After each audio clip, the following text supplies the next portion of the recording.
7:34.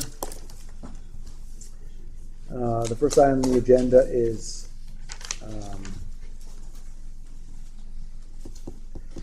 actually, I'd like to.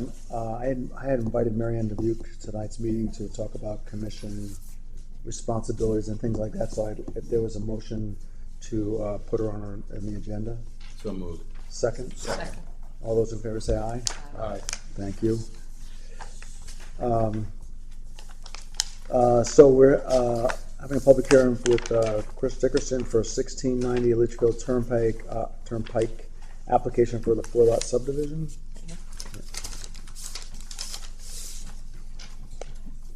Who's talking? Really, I kind of thought that.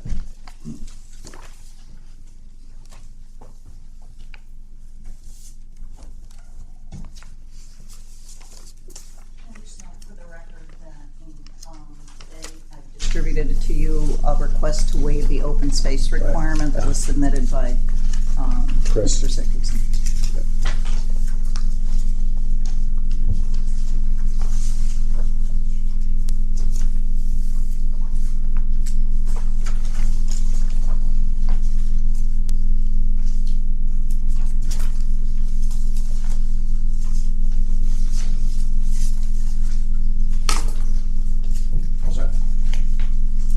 For the record, my name is John Paul Garcia. I'm a licensed professional engineer and land surveyor, licensed to practice in the state of Connecticut. Principal office at 190 Fairwood Road in the town of Bethany. I'm here representing Mr. Dickerson, who's sitting to my left, in the matter of a subdivision of approximately 3/4 of an acre of property located at the southwest corner of Litchfield Turnpike, Landon Street, and Metler Street. The proposal is to take a house and vacant land and to subdivide it into an existing house and 3 additional building lots. The zone is a C zone, which is 5,000 square feet. The house lot will remain at about 12,000 square feet, and the other 3 parcels will be between 52 and 6,500 square feet each.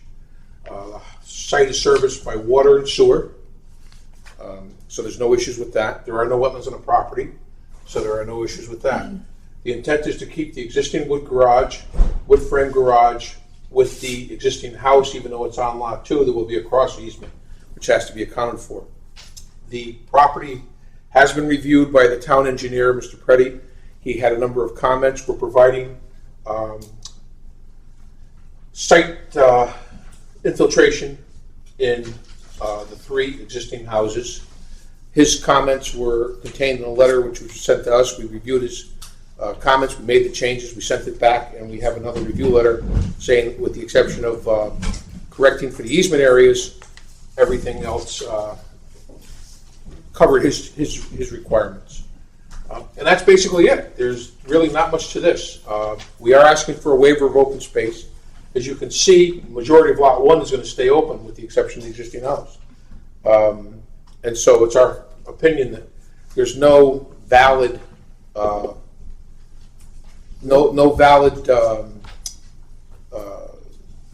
requirement to be served by having a deeded open space in the town. It's accomplishing the open space that's remaining, the open area that's remaining will accomplish what the town intends. So at no cost to the town and at no liability to the town. So that's basically it. It's just a very simple 4-lot split. So talk to us a little bit about the garage staying, the house, which is the front of the house, and it's Front of the house comes in off Landon Street. I'm sorry. Relative to the accessory building being in the front lot line, which the control engineer brings up, but yet there's also a house on there. So then I saw that the garage is staying. I didn't really understand until now that the garage is staying. It's going to be used by the front house, but there's also going to be another house built on the property. And so how does that affect coverage and things like that on that parcel? It doesn't impact anything. The existing house comes in off of Landon Street. One access, well, let me go back, okay. One house will access off of Litchfield Turnpike. The existing house will access off of Landon Street, which is what exists now. That's what this area is here, the existing asphalt. Here's the existing house, here's the existing garage. It faces the house, and it was Chris's desire to keep the house as used by the existing house, or keep the garage to be used by the existing house. I got that. The other 2 new houses will access off of Metler Street. The use of the garage requires the installation of some easements, which are shown on the subdivision plan. And as Mr. Preddy, his only open review comment was that the easement areas have to be accounted for in the open space, or in the lot calculation. Lot 2 is approximately. Well, he also says that, publishes that no accessory building should be located within a front yard. This is an existing garage, and we're asking for the existing garage to remain. I mean, it's not like we're building something new. I understand. This is an existing. So how does that affect the house that goes onto that property? I mean, I don't really have a problem with it. I'm just trying to understand. It doesn't impact anything. We would allow for the easement. We have to readjust lot 2 to account for the easement area. That easement is approximately 1,500 to 1,900 square feet, depending on how we reconfigure it. The existing lot is oversized. Lot 2 is oversized, so it's easy enough to just readjust the lot line on 1 to account for the easement area. But it was the intention of Mr. Dickerson that it's a nice 3-car garage. It doesn't make any sense to rip the thing down. It exists in its present position. We're not asking it to be changed. All we're going to do is include the use of that garage with the existing house. So even after accounting for the easement, then lot 2 is still at least 5,000 square feet? Correct. That has to be by your regulations, and that's easy enough to fix. All we have to do is gerrymander this lot line a little bit, and we pick up the extra couple hundred square feet that we need. And we don't have a coverage problem on that lot. And we have no coverage problem. Lot 1 is oversized. Lot 2, we don't have a coverage problem. No, I'm talking about the lot with the garage on. Yeah, no, we don't have a coverage problem.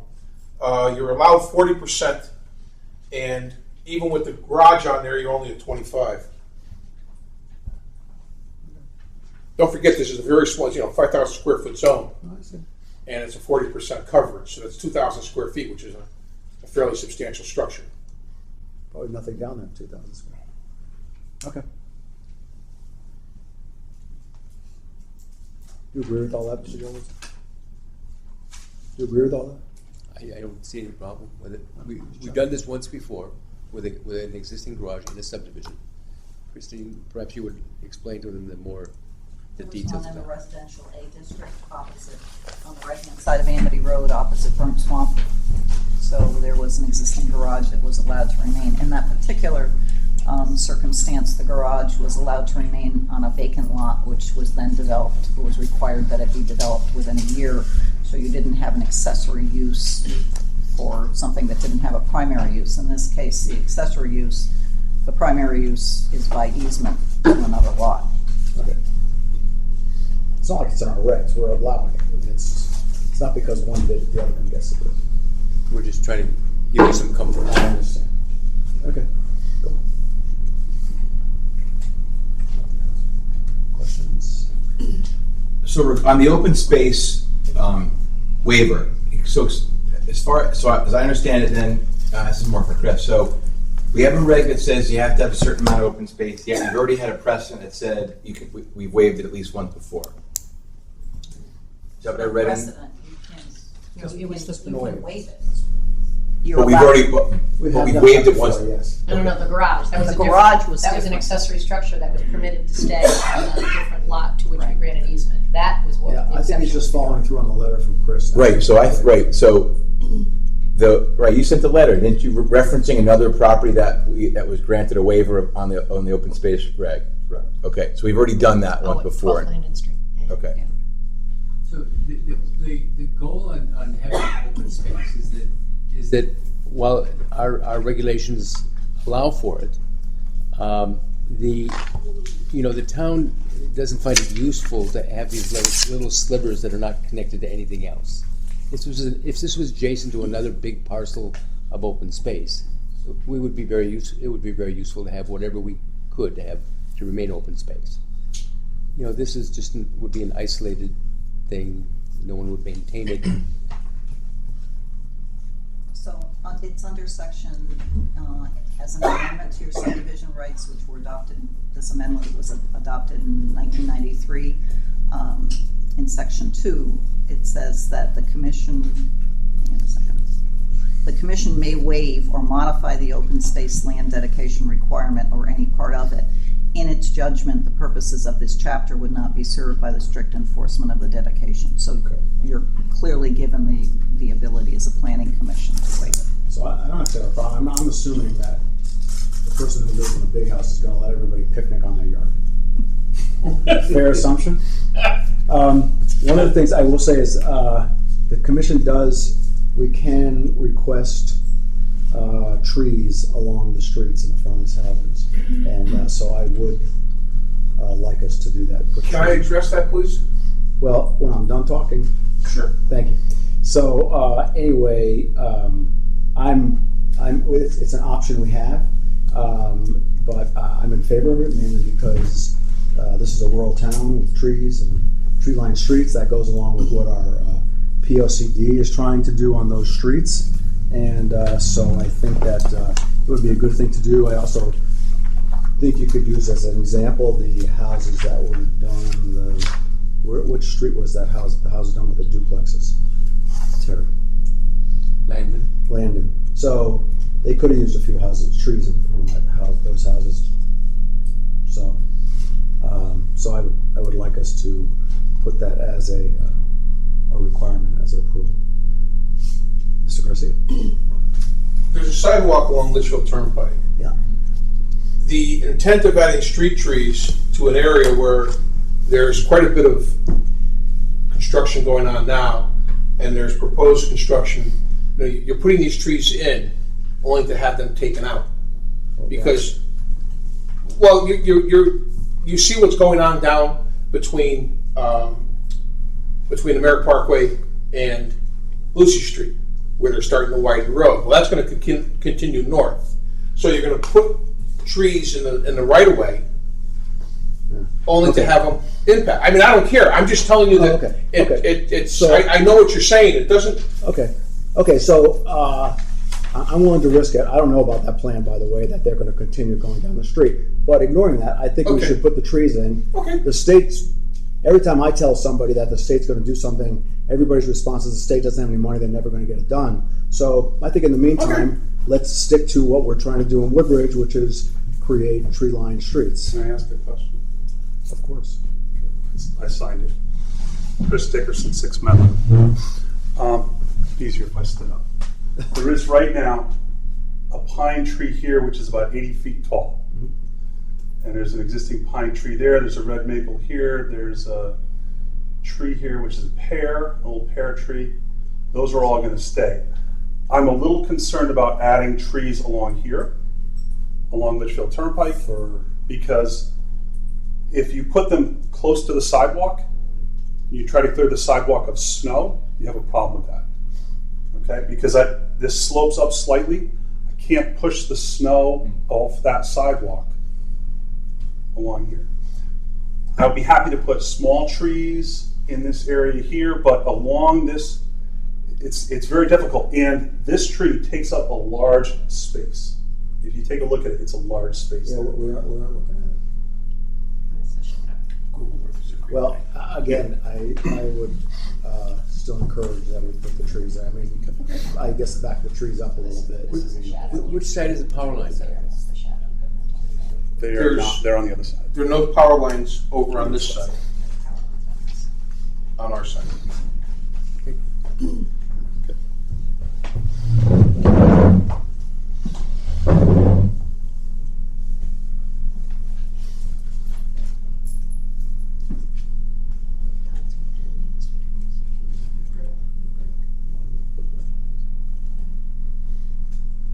Mr. Chairman, do you have a species of tree that you're mostly interested in?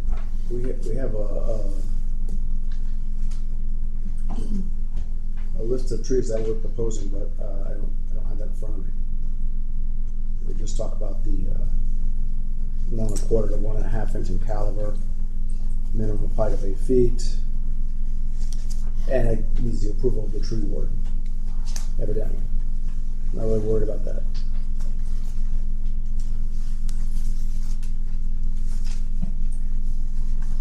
We're going to try to find you the list of the recommended trees. In our, yeah, there was a. Christine's exhaustive amount, actually. Again, I don't think, I'm not saying you take trees down to put trees in, but I think that is, we have people coming in here and having us do a request for scenic roads, and this is how you keep it. So I don't think we're asking that much. We're not talking about that many trees, and we're not talking about a big expense. That's gonna be a condition of your approval. Should we get that squared away with the tree warden on where and what? You know, you say like you want 6 trees. We could square away with the tree warden where and what.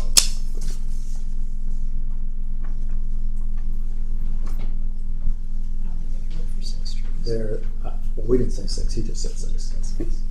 We just our rules say 50 feet apart, so I don't think there's going to be a lot of trees out there. We're talking. No, that's what I'm saying is, but he's gonna wanna know the species and, you know, usually usually when we do this in most other towns, we talk to the tree warden, see what they would like to see, as opposed to just saying, okay, we'll put 5 maples in, you know, here, here, and here. Maybe you might, instead of being 50 feet apart, make it for, if there's a phone pole or if there's a cross wire coming in, you want to miss that cross wire, so you may move it 60 and 30. Okay, you know our intent. Yes, I know the intent is to create a tree line street. And that's what I'm saying. And that's So- what we like in Woodbridge, and so we want you to stick to it. So, Yeah, the I mean, but the tree that Yeah. Chris is talking about, when we're looking at the picture here, it is on one side of the property, one Yeah. end in the corner. There's a bunch of area in between that and the property line, and you know, Yeah, no one's saying 6 trees, but I think there's enough space out there to be able to put trees to keep sure. the tree. We'll line go straight. over that with the tree warden and with Terry, and we can coordinate that. That's not a big deal. All right, We will provide a list of the recommended street trees. as suggestions. 5.2, Yeah. okay. Yeah, yeah. And we'll modify the site plan to show it, so that you have a copy for the record. Cool. All right. And picnic benches. Pardon? Picnic benches. The picnic benches, sure. Bicycle rack? Bicycle rack, sure. All right. Kiosk. Is the tree warden a paid position? I like to apply for it. Just like our position. It is a paid position. That is a paid and- position, actually. It's and not better than that. He's also the public works director. Yeah. Okay. It's also been a very difficult position. I do like trees. Come to Bethany, you can have all you want. That's right. Yeah. How many do you want? Okay, great. Is there anybody here to speak in favor of the application? Is there anybody here to speak in opposition, opposed to the application? Paid all these people before you got here, Chris, didn't you? It's a beautiful thing. All right, thank you very much. Thank you very much.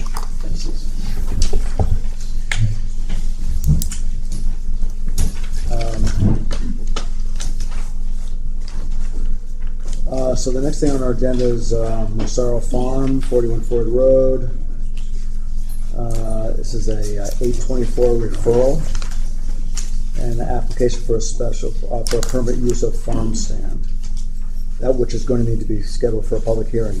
But so the first thing we can talk about is the 824 referral. Rob Pryor, who's project engineer, is here to answer any questions. Very good.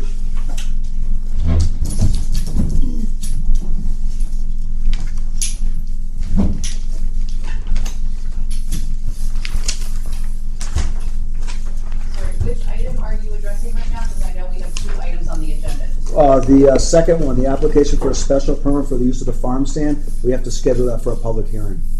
Okay. So we can't address it tonight. Okay. So we'll probably schedule for next month, a monthly meeting.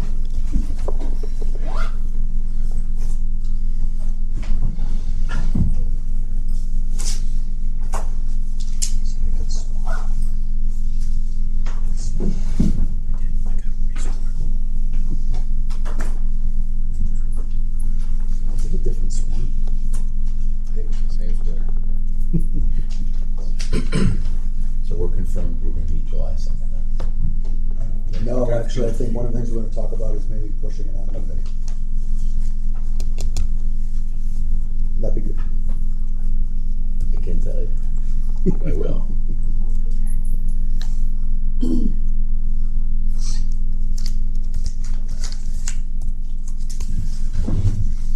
Good evening. For the record, my name is Robert Pryor, licensed professional engineer and land surveyor, here tonight representing Massaro Farm for a proposed parking improvement project.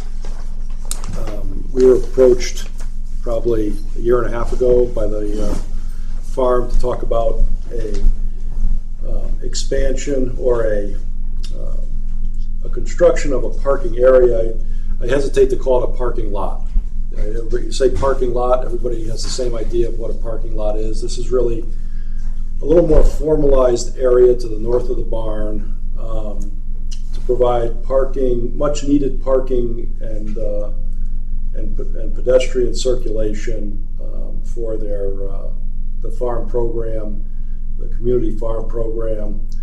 The parking lot is, the parking spaces are all going to be comprised of a reinforced turf.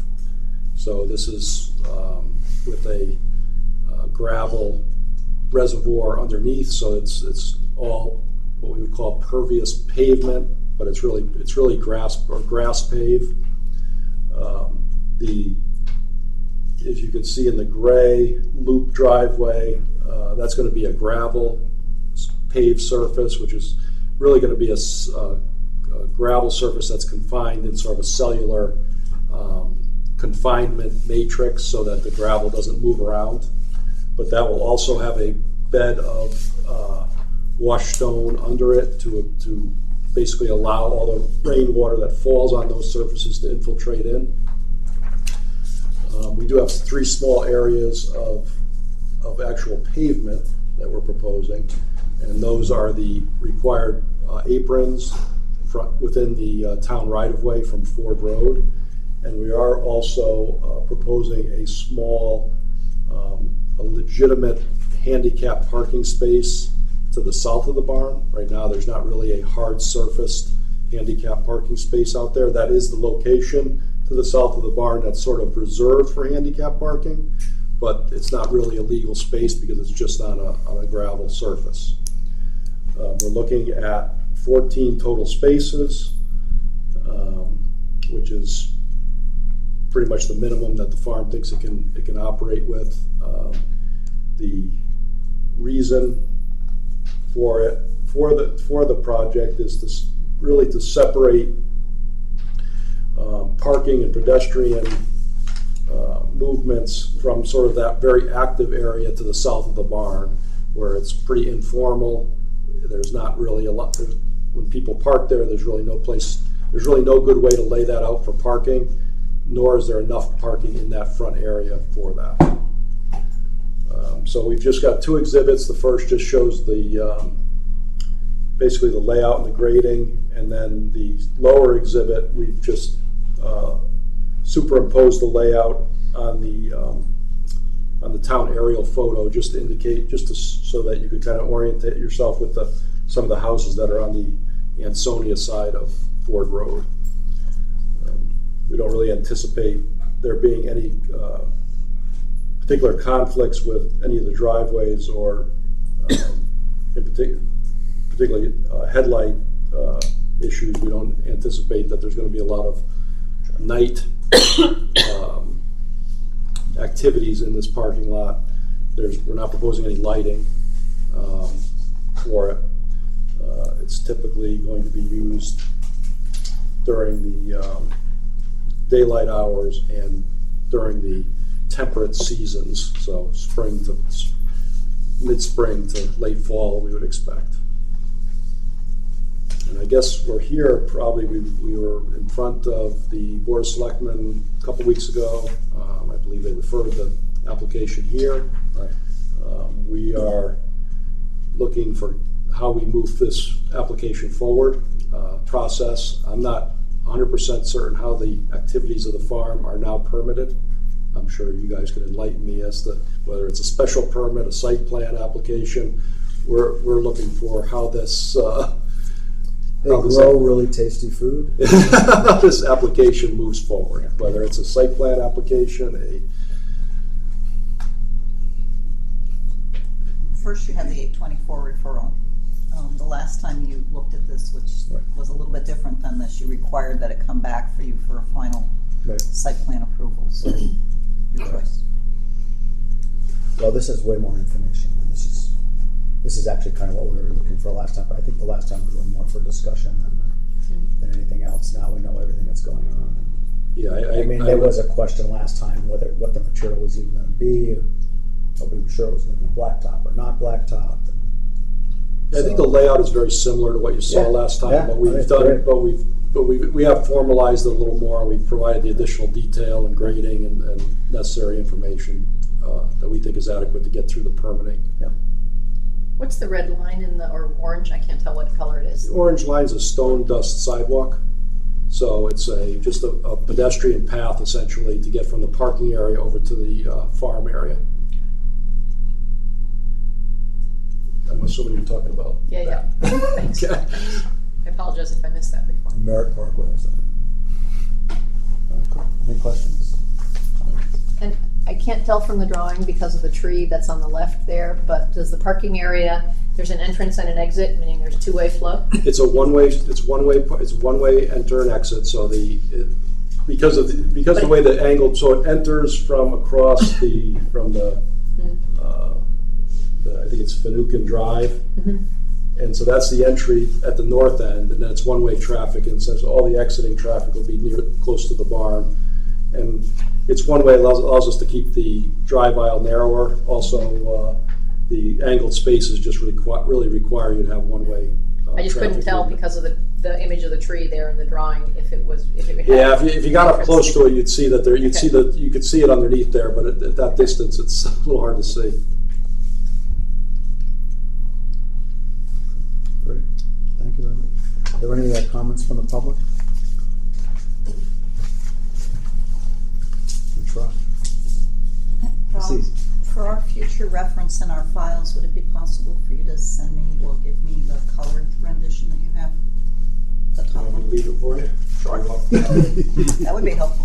One less thing you have to cardinal. That's what he's thinking. Thank you. All right.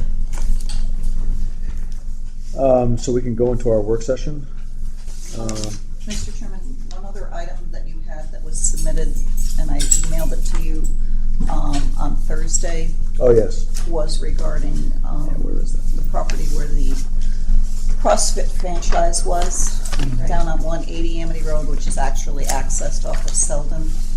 Yeah, So okay, thanks, I emailed you that, and then I gave it to you. I was not sure whether you wanted to discuss that this evening. They are here if you would like to take that up. The first question being primarily, is it similar enough to CrossFit so that it can just be considered? Okay, so thanks for bringing that up. So, I mean, again, input from the commission, but I don't actually see why this would be considered a change of use, to be honest with you. Unless anybody feels strongly about it one way or the other. It's less hazardous than what was there prior, You think? I think, with the earth and all. We think. You're here? Okay. So she's all good to go? I think so. When do you open? Well, we were supposed to sign the lease as of Friday, but we held off because I didn't know if this was going to be okay. So we hope for a September 1st. Excellent. Excellent. Good luck. Thank you.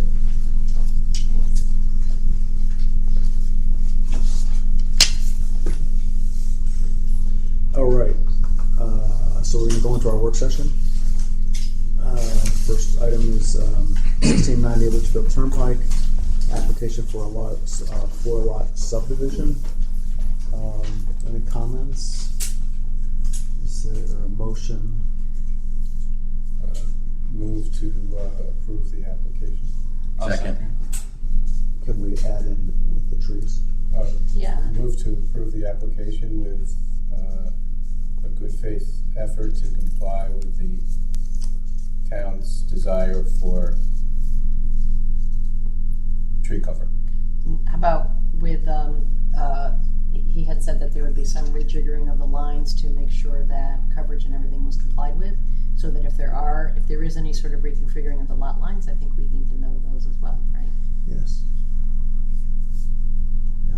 I don't know if that would actually be necessary, but he said if it is, they would do it. So if that happens, I mean, I don't think that impacts the approval, but I think we need to introduce that as part of, as part of the Contingent motion. upon lot lines being redrawn.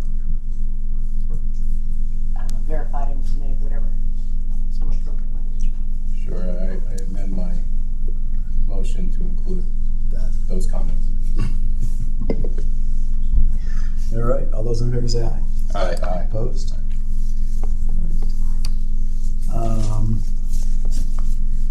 So Massaro Farms is next. We don't usually vote on this. Well, we can. I mean, the thing looks great, so. Look fine. I think it looks fine. I think it's great improvement over there. Be good.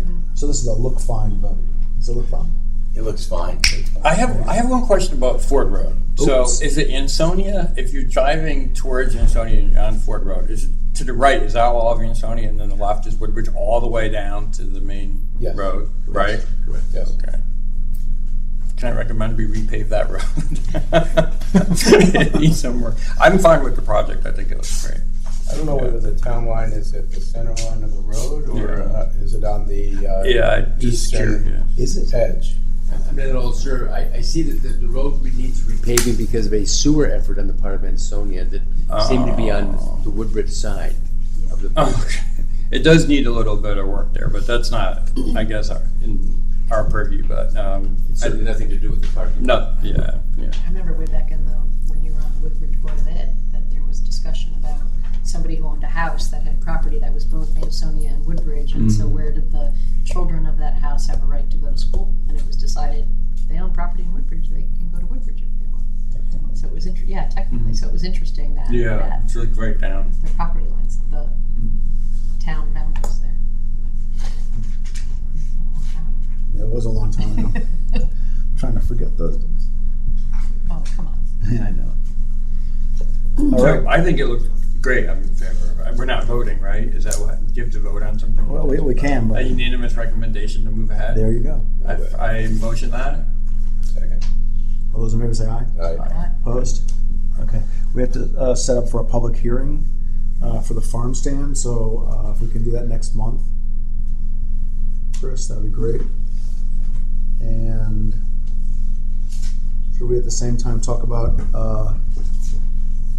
people's calendars and see if we can move our meeting till July 9th from July 2nd? I'm fine if you move it, but I won't be there. Oh, here you go. Sorry. I mean, what do I say? You guys, if you have the numbers you need, I just won't be, I'm away that week. Okay. So Chris, you'll probably have to send out a thing tomorrow. You want to just poll and make sure we'll have a quorum for the night? You better ask David Glassman. Yeah. I'm not, No, I know. He does, and I actually know that Just one find another too. room. What is it? I actually know that David. There's a couple. I know him. So you'll send out an email? Because I'm saying now I can't make the 2nd or the 9th. But 16, 23, or 30 would be fine. But I'll send that out. Oh. So let's ask about the 9th, 16th. The 9th is if we have a ZBA application, zoning board of appeals will typically be in here, so. And how about the 16th? 16th, there's no land use boards are in So let's ask about both. here. Okay. The 9th and the 16th. I'm just gonna ask you to clarify where we stand with the farm parking lot. What's our next, what is our next step to do? I didn't catch it. Oh, it's a go. Good to go. You're a go. Good to Start go. construction. You do not have to All come right. back to All that. right, we're gonna bid it out. We'll invite you all to the parking lot opening. You're welcome. Do they need to plant trees along the road? Yep. There's sarcasm in that, I know, but it's not a subdivision, and there are trees there. But Just that's, ask questions. if they want to, they can. But Stone wall. there's a nice stone wall there. There you go. That was one of our concerns last year.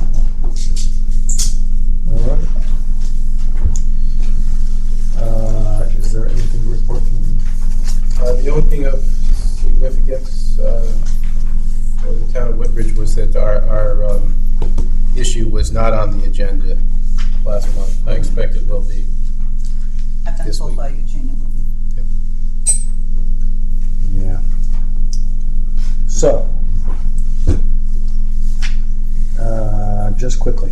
So, the document hasn't been put online because the town attorney wanted to read it, but I see he hasn't read it yet, so therefore it's not online, which is a little disturbing. But ignoring that,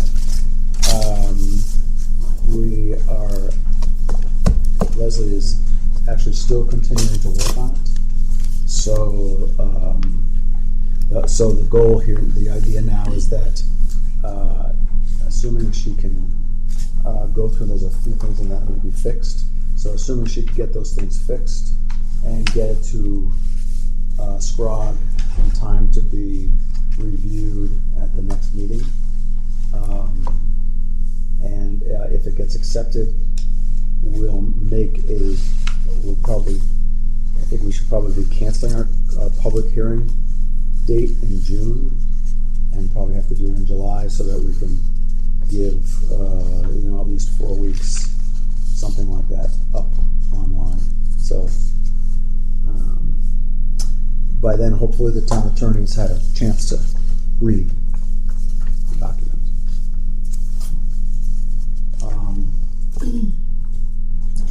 So, actually, before we have Marianne join us, Terry, I have a couple of questions. One I kind of asked a couple of months ago, but I don't think anything's really happened. I don't know if anything's happened.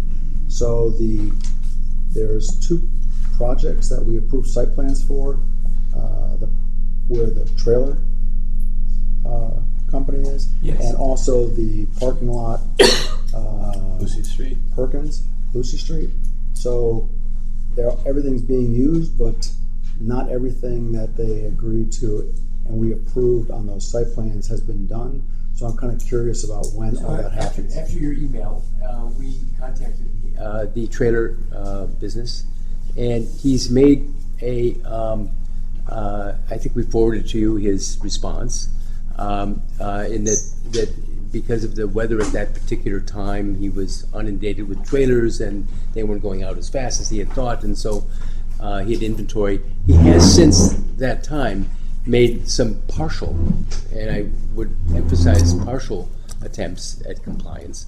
But in my opinion, it's not enough. And I would like to send him a letter that said that either he complies by a date certain or he reappears here to answer your questions. I saw somebody there on the weekend with pots of plants and Well, there's supposed to be a low fence there. right, Absolutely, He gave us pretty specific pictures about what he. right. Absolutely, So- absolutely. So I think that if we can give him another 30 days, and if he can't comply with his original site plan in 30 days, that he can join you here in July. I'm over a second. And what about Lucy Street? The parking lot across from Perkins. He's put up the fence, but he hasn't done any plantings. Well, they were plantings this weekend. Sorry, that's the one I was talking about. Somebody was there, one person was there alone, putting small pots of, like, I don't know. Okay, so there's supposed to be plantings all the way around this Right. thing. They were like every 6 or 8 feet. More than pots, by the way. Correct. Yeah. Your requirement specifically, as it faced the road, was that they obscure any cars that were parked. Right, but their site plan included that and also the side and the back. Right. All I noticed was the fence was up. Yeah, they were putting somebody was putting some plantings in actually over the weekend. It was either Saturday or Sunday, but there wasn't much. So it wasn't the sort of barrier or that was We'll look into proposed. And I'm going to assume that the idea of a crosswalk there was turned down by the state, because we're going to get people crossing anyhow is what it comes down to, right? Which is dangerous. I don't know. It's my understanding it was Turned down. by the state as a mid-block cross. So I would think they need to do some sort of signage then to let people know that they have to cross a crosswalk. Mm-hmm. I just think they're asking for trouble. So Jeff, what's the process, or is there a process for when for one of these properties when it's passed and they don't comply, did you just drive by and notice that they didn't comply, or did someone email or call you? No, when I notice, it's just because I've driven by. I don't go looking for these things, I just But notice. it's Terry's So responsibility. it's to follow Terry's up. responsibility to be following through on it. I guess I'm also kind of curious about, don't you sign off? In other words, don't you have to go there and see that everything's been done and then say, okay, yeah, you can use your property now? Or how does that work? I'm just asking. I'm not aware of that, such a formalized process. But however, we inspect, like you inspect, we drive by that 4 times a day. But doesn't he like? There's no final closeout document. There's no. Based on the the site project's plan. done. This is we get a CO now. Not for zoning. It's not a building. There's no building permit Right. associated with it. So it still represents a zoning violation, however. Yeah, no, I understand. So we'll pursue it. I would prefer it just to be done. Right. I'm not really interested in getting a fight with anybody. I'm just. I understand that, and we try to let businesses thrive and grow into themselves. But this has been going on for some time, especially in the Yeah. trailer house. The Lucy Street parking is a little premature. I think there's still. I don't disagree. I just Right. noticing it. Mm-hmm. This is the growing season. This is the growing season. Right? Exactly. All right, excellent. So with that, there you have the group. Come join us. Good evening, everyone. So, thought it would be a good idea just to review framework and duties. Usually try to do that once a year with all of the commissions that I represent, just to serve as a little bit of a refresher, because I know many of you have been doing this for a long time, but still, some of these rules, they bear repeating. So basically, starting with your jurisdiction, as you know, the statutes provide you with the blueprint, and specifically 8-2, if you want to read through it, it has the laundry list of things that you're supposed to be doing, and some of them include looking at the character of the district and making sure that the uses are suitable and that you are looking at the most appropriate use of land throughout Woodbridge. And that can evolve over time, which is why you continue to look at your regulations on a routine basis, because as folks change uses of land or become very creative with uses of land, you want to make sure that you stay one step ahead in terms of what rules might be necessary. And some of the specific requirements are things like promoting housing choice and economic diversity. So those are things too that you need to be reminded of from time to time, that it's not just whatever you think might be appropriate. There are some very specific requirements in the statutes. So you start with the statutes and then you get to the local regulations, and they are just implementing the statutes, and you must interpret them based on what they actually say, not what they should say. And you have to follow the regulations for every application in order to show consistency and fairness. Everyone likes to know the rules they're operating by, so they should be applied consistently. And again, you should review them carefully on a routine basis to consider whether updates are needed. Reasons why updates might be needed are to implement strategies in your plan of conservation and development, or to address new types of uses. And one of the ones that comes to mind as an example is now we're seeing a number of rentals, Airbnb type situations, and many commissions are looking at their regulations to make sure that they can protect the community from a more transient use. As far as your specific responsibilities, you have to create initially and update the plan of conservation and development. Those updates must occur every 10 years. It's not optional. And it is certainly a key factor in receiving state grants, that you have kept your vision, kept your policies, kept your regulations updated. You must create uniform regulations that are based on structures and land uses in accordance with the comprehensive plan, which is just basically your general scheme, what your regulations have set out for your town, and you have to consider the plan of conservation and development. Basic rules for meetings: follow your statutory time periods, make sure all the notices and publications occur, especially if there are notices to adjoining towns, regional planning agencies. You want to act on applications, but in the course of doing so, you don't want to render any advice.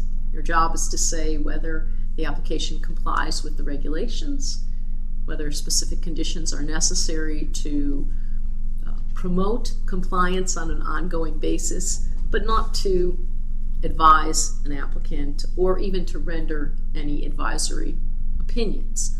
Well, what if I wanted to do X? That's not really your job until you see the specifics of an application, so try to refrain from giving out advice, even if you think it might be rather helpful.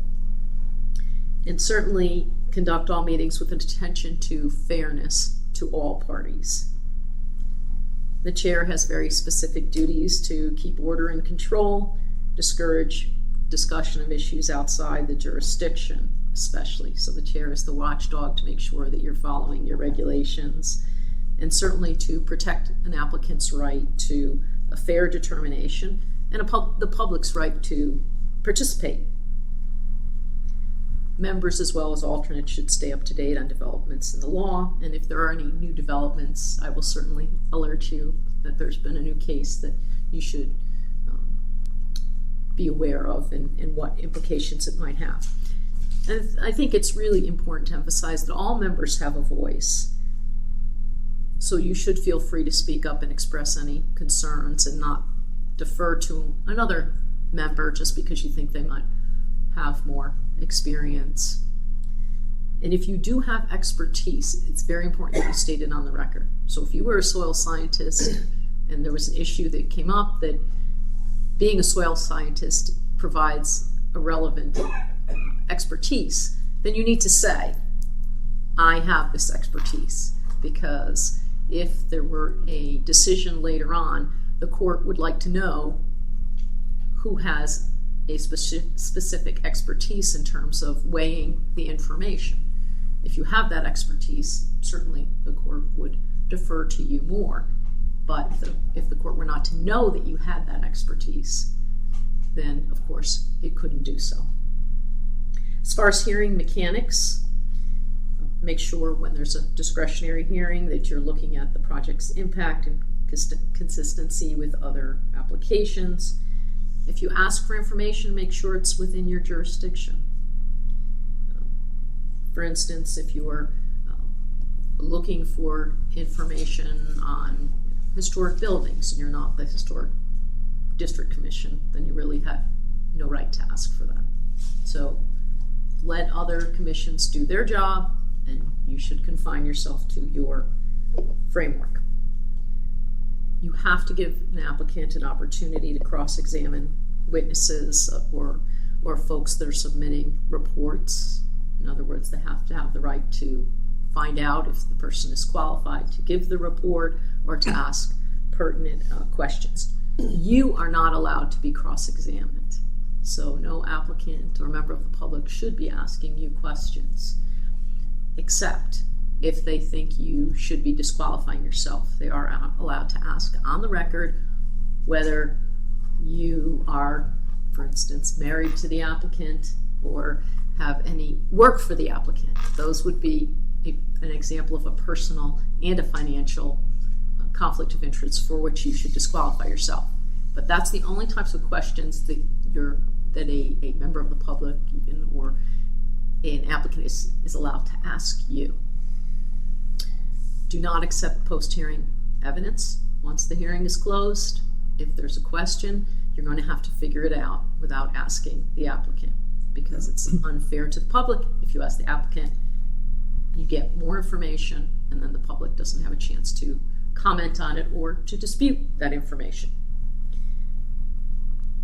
Very hard in a town where you have a collegial community, you run into each other at the supermarket, at the bank, but this is critical. Do not discuss any business before the commission with neighbors, the public, any applicants, even if it's just informal. If somebody wants to give you their opinion or ask you a question, tell them to come to the meeting and ask on the record.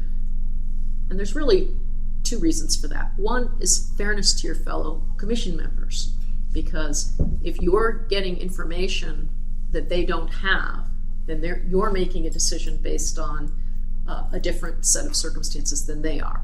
And the other is fairness to the applicant. If someone is sharing information with you, then the applicant, as well as the public, if it's a public hearing, should be part of the process. They should hear it. Your business on this commission should be conducted here and only here. But after, I think that's a question, right? But after a decision's been made, vote's been taken, all of that, we then are able to talk about it if we... Yes. Okay. Yes, once it's concluded. This is while the process is pending. You're absolutely right. But again, I think you might want to avoid discussing what the commission thought or said or how you interpreted it, because especially if you're still in the appeal period, because you could say something that someone could perceive as bias or that there was a conflict of interest, and then there could be an appeal based on that information, even if it's misunderstood. So you really should just invite folks to be part of the process, and if there are questions, they should bring them here. Even though you wouldn't be answering questions during the application, but certainly after, if someone said, I didn't really understand this decision, could you tell me what this means? Then that's a different kind of question than what do you think about what my neighbor plans to do, or why did you do this? You give your reasons when you make your decisions. You don't have to provide any further description or logic.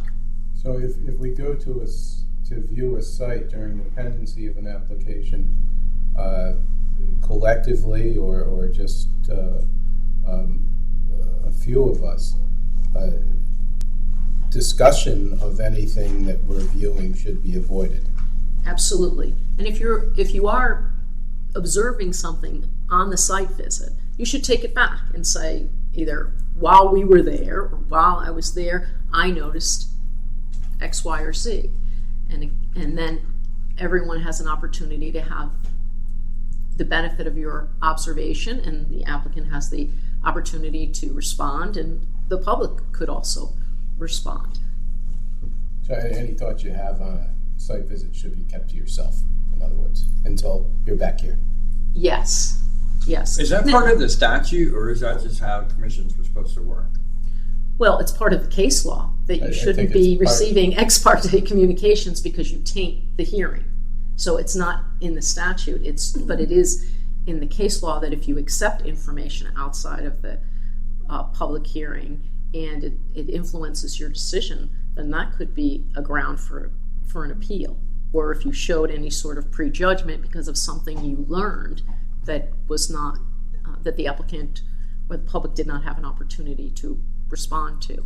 Now that doesn't mean that while you're on a site visit you can't say, I noticed that your fence seems to be 5 feet, whatever, and the person answers. Then you can say when you come back, if you're just by yourself and you happen to have that conversation, which you really shouldn't when you're by yourself anyway, but, or if two members are there and for other reasons. Once again, just bring the information back.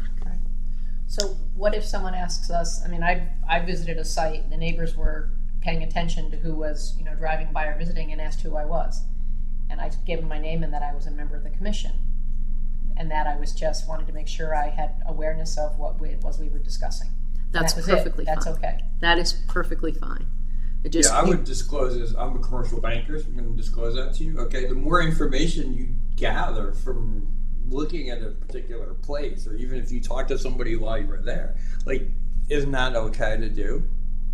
Well, generally speaking, because there's really no record of it, you might be gaining information, again, that either is not pertinent, that could influence your decision, the fact that somebody's a commercial banker shouldn't really matter. No, I'm saying the way I think about things. Oh, so okay. in other words, like my due diligence, words I use in my industry, I'm not an attorney, but due diligence is what a loan officer would say. Like you're doing your due diligence. So those standards are what I operate on in my career, for example. Right. So there's substantial due diligence. You ask everyone everything as much as you can when you're making a decision about something. So sometimes it just seems that you can't say or think or do anything in an investigation of a property because you might violate a protocol or something. Well, but you have an obligation, and not only to your fellow commission members and to the public and the applicant, but you also have an obligation under the Freedom of Information Act to conduct business in public. Sure. When you're a commercial banker, that's a private undertaking. Understood. But when you sit as a public official, the public has a right to see what decisions are being made and what the basis is. So if you gather the information, all I'm saying is however you gather it, if you see it or you hear something, just bring it back to everyone else because you want everyone to be on the same page. But again, maybe you have some incorrect information. You know, when you're doing commercial banking, usually you back it up with financial statements or some documentation. But if someone walks by while you're on a site visit and says, it gives you a piece of information that could be critical, it's fine that you have that information, but share it.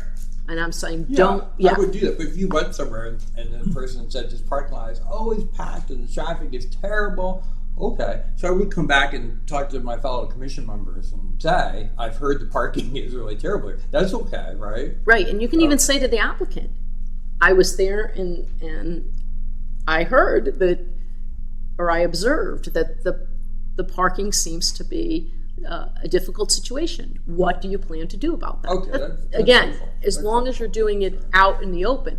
And that's actually brings up my next point, which is about the Freedom of Information Act, is that you are certainly subject to it, and certainly the town is aware of records have to be disclosed. Town staff, everyone knows that your written documentation is disclosable. Your meetings must be public, and your votes have to be available. Your agendas, and that's all pretty much taken care of.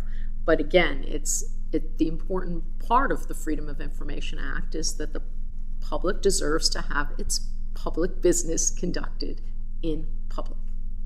So you just have to keep that in mind.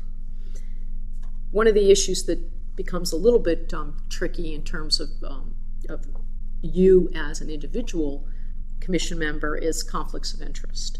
So you need to be very aware of whether there might be a conflict of interest, and that is statutory, is a personal or a financial conflict. And that's the things that I mentioned before in terms of an example of a personal is you're related to the applicant, or if it's financial, you're being paid, you're a consultant, that's your employer. So those are the easy ones. But the actual rule is a little bit broader, and it's that members and alternates may not participate in a hearing or a decision on matters in which they are directly or indirectly interested in a personal or financial sense.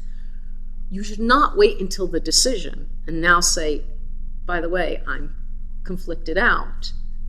That decision needs to be made immediately. You should not participate at all because you may have already tainted the process. If you've made comments, asked questions, and then all of a sudden at the end decided, well, I should bow out because I might have a potential conflict. So try to identify early whether there might be a conflict or a potential for conflict. You just don't want to put yourself in that situation. Can you read the line again? It's you may not participate in a hearing or the decision-making process on matters in which you are directly or indirectly interested in a personal or financial sense. Because can I bring up an example? Yes. There was hearings about the JCC and the noise produced by the outdoor camp. I think this was last year, and there were people who were suggesting that those of us who were members of the JCC should recuse ourselves from that because we were members of the JCC, whatever that means, that we would want the camps to happen or not. I mean, they were assuming that we would have an opinion. But one could say that we did have a personal interest because we were members of the JCC, but we determined that that is not actually so. And you were correct. That's Okay. a pretty big organization. I think it would have to be much, much smaller. If there was a group and say there's only 4 or 5 members and you were a member of that group and they were seeking some sort of approval, then that's directly involved. But when you're the member of a larger organization, unless you're on the design committee, again, you have to have some sort of connection. It's not just a broad association member. And also too, sometimes you actually have to work with the conflicts, because supposing you had a quorum of 5 people and 4 of you were members of the JCC. Well, at that point, then there's nobody to make a decision, so that means they could never have an application approved, because if everybody has to bow out. Well, that's what they were hoping. Not because they wanted to approve it. Okay. Well, again, Because that was the goal. That was the goal. So my question was about what does it mean, that personal interest? What's the level? And we used our judgment and said, no, that doesn't make it has to sense be here. pretty It's much a public disclosure, right, that you were in fact a member of the JCC. Right. Probably Yeah. go a long way, right? Well, it has to be more personal. And I usually use the example, if an applicant comes to your house for parties, if it's really a social connection, not if you see it's a neighbor, 10 miles down the street and you happen to see them at the grocery store because the grocery store is 10 miles down the street and you both shop at the same place. That's not enough of a connection. It really should be somebody who you know well. And put yourself in the position of a member of the public. Would the public lose confidence in you participating because they know you have this connection? And again, it's more than even just living in the neighborhood. If it's your next door neighbor, that's another easy call. Then you should bow out. So who would be the final arbiter? You should, if you have a question, you always go to the chairman, and the chairman will either say, well, I think that's close enough, or if there's an issue, the chairman can call either me or the town attorney to help come to a decision. But again, If the person has a conflict, do they have to leave the room in order for the hearing, or just be quiet? well, remember what I said though, it's not just the hearing, it's from day one. You shouldn't be hearing the presentation or anything connected with it. Shouldn't be hearing it, or shouldn't be acting upon it, or shouldn't be. I mean, Yeah, not participating. participating. Not participating. participating. No You can hear it. participation. You should be sitting No. there. No, shouldn't even be sitting there. Yeah, people in the past who should I leave. always advise you should leave the room because there could be body language. So you probably don't know it, and you could be sitting there and making faces or rolling your eyes or things like that. So just to be perfectly clear that you are having no influence on others, I always advise you should leave the room because you don't need to be there. You're not going to be participating, and it just certainly reduces an opportunity for you to show any sort of support or concern. Understood. And it should be noted on the record. So when you leave, it should be noted. And the last issue that I really wanted to talk about today was just prejudgment and bias. So you should not participate in a hearing or a decision if you have a personal bias or prejudice toward the opposing party that would imperil your open-mindedness and sense of fairness. So this doesn't mean you have a relationship with the person, but it could be for whatever reason, perhaps even in your business dealings. You just don't like this person. Or there's a reason that your judgment will be clouded. Or you could really like this person. If the person who is the volunteer of the year and is the saint of Woodbridge comes before you and Those are all right here. they're and you don't want to be the one to say no, but you really feel that you should be saying no. That's kind of an extreme example, but it's just the idea that there could be a personal bias in favor or against. It doesn't necessarily have to be against, but you want to be especially alert for the bias against, because that could come through in your tone, your questioning. And once again, everyone should be treated fairly, and the regulations should be applied consistently to every applicant. And try to avoid forming opinions or expressing opinions prior to the time for decision making. So in the course of a hearing, you can say, I have some concerns about overuse of the parking lot, or that this doesn't comply with the regulations. That's fine, but you don't want to make sort of generic statements like, I don't really like this application, or I don't think this is a good idea. Let's keep the editorial comments out of the process and avoid any sort of references to yourself in terms of where this comes from. It should be based in your regulations. If your regulations require the plantings, then you should be talking about your concerns that there may be an inconsistent approach to plantings, not, I don't really like your plantings because I prefer a certain kind of vegetation. So just try to keep it as objective as possible and create a record that you would be proud of, and if one were to appeal, it could be easily defended. Those are the only issues I wanted to cover. And if you have any questions. Quick question. When or if should a person ever abstain from, if they've sat through the application, what would be a reason to abstain? Well, first of all, you should know that the abstentions go with the majority. So really, when you're abstaining, you are basically voting with the majority anyway. So you really should make decisions when possible. I think the only reason you might abstain is you really do have a legitimate concern, and but you're not sure whether it's sufficient, and you don't want to vote in favor, but you don't want to vote against.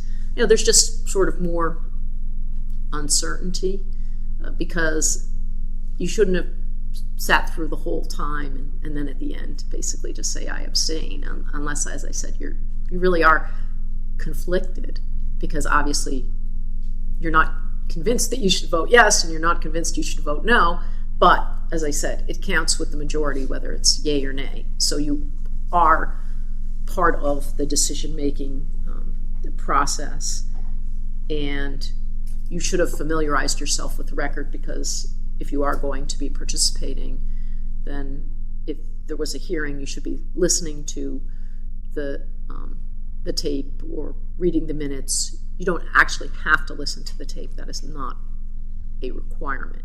It's that you be familiar with the issues. So if you have detailed minutes and you read the minutes, or you had a transcript, again, that is just as sufficient as actually listening to the tape. So we actually do tell people to watch the. You could. I'm just saying but we don't have to. It's they not, could familiarize themselves all by themselves without. So if they come in here and they say I'm familiar with it, that's acceptable. Well, you should say in what way, right. just in case you really didn't. So I can read the minutes for the May 7th meeting. I'm familiarized enough. Right, if they're detailed, if they're detailed minutes, and it's still better to read the tape. It's still better to watch it. I agree. Right. It's but not always that easy to get it that fast. And, Right. Okay. Well, but the legal standard is familiarizing yourself with the issues.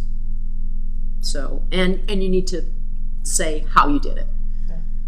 You don't have to say what those issues are. You're not required to disclose those issues, but you can say, I read the minutes were detailed, I am now familiar with the issues and prepared to vote. That's it. I have a silly question. Would planning and zoning, they're different than like inland wetlands, where the statutes say that if they don't act in a timely fashion, then it's an automatic approval. So for instance, if they had that thing where everybody had to disqualify themselves and the application is submitted, it has to be received because we have to receive it and we can't put our hands behind our back, and you have everybody, in a sense, disqualified, does that give an automatic approval? No. Okay. No, but you wouldn't disqualify everybody. There's no circumstances where everybody would be disqualified. You would Well, then. and in the case where they were talking about, Right. we had quite a few members who, and we may not have had a quorum, who were, in a sense, able to If we vote. did, Right. if it was deemed that we had to recuse ourselves if we were members of the JCC, then it would have been an issue. Right, but what I'm saying is that you wouldn't be put in that position because you would take it. There's very few circumstances that I could think of that you would all have you all have the same best friend. Right. Okay? Well, then you take the person who is the bestest friend and you make them recuse themselves, but not everybody else. You know what I'm saying is that you still have an obligation to act. Right. So you have to, there could be, a situation where you all knew someone very well, but again, I doubt that there would be a person that's been a social guest at all of your homes. So the people that have the strongest relationship would bow out, and the people that had the sort of lesser familiarity would have to continue because you have to function. It's your duty to render a decision. And the other thing is we do have alternates. Right, you would call upon the alternates. Right, but if this person was so friendly that everyone loved him or her, again, you would just take those with the strongest relationship out of the picture. This was a good question. Thanks. Thank you. Any other questions? You're welcome. I'm just saying, I've been sitting on this commission for 7 years, and this is the first time someone spoke to us about this. I'm learning. I've it's learned. good. I've heard about this It's idea. good. Yeah, it's very good. So Thank keep you. your opinion about the cheese to yourself, Chuck, whether you want the maple or the. He deferred to the list of He did trees defer to that the we had list. already He talked about. deferred. And this is why when people want to send something to you, I always tell them, you send it to me, because then it's coming to me, and then I can disseminate it to everyone and make a copy for the record. It hasn't been a one-on-one connection. Well, that also going along with that is if there's an application, and sometimes I've seen that people have gotten phone calls about an application, not necessarily from the applicant, by the way, but somebody who knows the applicant, and Again, cut them off. really bad. Cut off the conversation immediately. Or if you want to stand there and listen, then when you get it, you have to recuse yourself. Right. That should not happen. Right. Folks should not be calling you to ask you any questions or to give input. Once again, it's very simple. Just Yeah. invite them.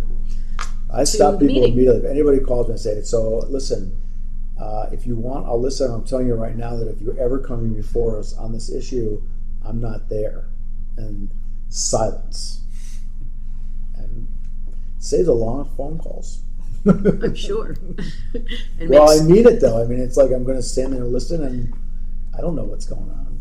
So. Well, it certainly makes any social contacts more interesting because you're not talking about the commission's Right. business, and you could talk about general goings on in the town. Excellent. Well, thank you very much. You're welcome. Thank you. So, is there anything else? Oh, yes. I had to turn the page over. Where are those meetings?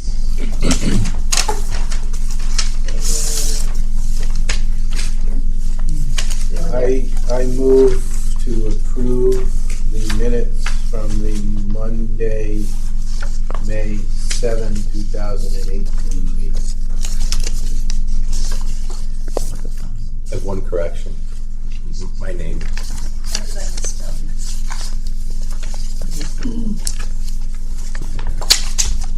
So this is one where I do abstain because I wasn't here. Well, then, Right. okay. Right. Because it's going to count as a yay anyway. There you go. That's Actually, is there a second? Second. All those approved say aye. Aye. Opposed? I have one question for you. Do you want me to, you gave me dates to check for a regular meeting continuation. Do you want me to check all the dates so that if for some reason you need to have a special meeting, we also have a date for a special meeting for you? For July. Right. It sounds like it, because you said we need to move the meeting on the 18th. Because it's not gonna be up there long enough. Because you're not going to want to have that hearing the night that you have others, regular stuff to do. But I mean, the 18th. There was supposed to be a meeting on the 18th to revisit the reg revision, but we can't have it now because they haven't been reviewed by the lawyer and been posted for 4 weeks, right, before the meeting. I don't know what dates we can isolate without that review having been completed. I mean, it might take 3 weeks, it might take 3 days. You don't know. What review? By the lawyer. By the town council, that is the reason we're postponing it in the first place. Well, we don't, the town council actually isn't in charge of us. Mary Ann's in charge of us. So, town council just has an issue about it going online, which we'll deal with. But, so I'm assuming we can make whatever date we want, and if town attorney wants us to keep coming back to and stand in front of the television and say the town attorney hasn't read the documents, then town attorney can do that. I don't think he'll want us to do that very often. So I think that we can make a new public hearing date and strongly suggest that he meet the deadline. Is that fair?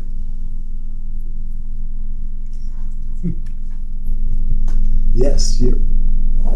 You have the authority to set the public hearing date. Yeah, I mean, that's how I think we should do it.